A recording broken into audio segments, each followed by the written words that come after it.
guys! Welcome back to our YouTube channel. Please don't forget to like, share, and subscribe para lagi kayong updated sa mga video na i-upload ko sa aming YouTube channel.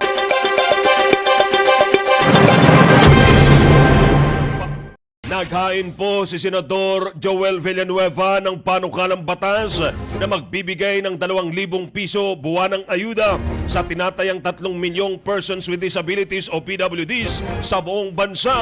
Sa ilalim ng Senate Bill No. 2096, lilikha ng pondo ang pamahalaan sa pamamagitan ng DSWD para sa regular na ayuda ng mga kwalipikadong PWD. Nakasad din na maaaring taasan ang halaga sa mga susunod na taon upang makasabay sa inflation. Tama po yan, hindi lang po yung iba pong mga sektor. Meron po tayong mga PWD na pag-iwanan. Dapat po nga nakapokus rin yung ayuda para po sa mga PWD. Unang bibigyan ng prioridad ang mga batang may kapansanan, mga may katamtaman hanggang malubhang kapansanan at mga benepisyaryo ng iba pang government assistance program. Sa ikalawang yugto, papalawakin ito para masaklaw ang lahat ng indigent o mahirap na PWD na sertipikado ng DSWD.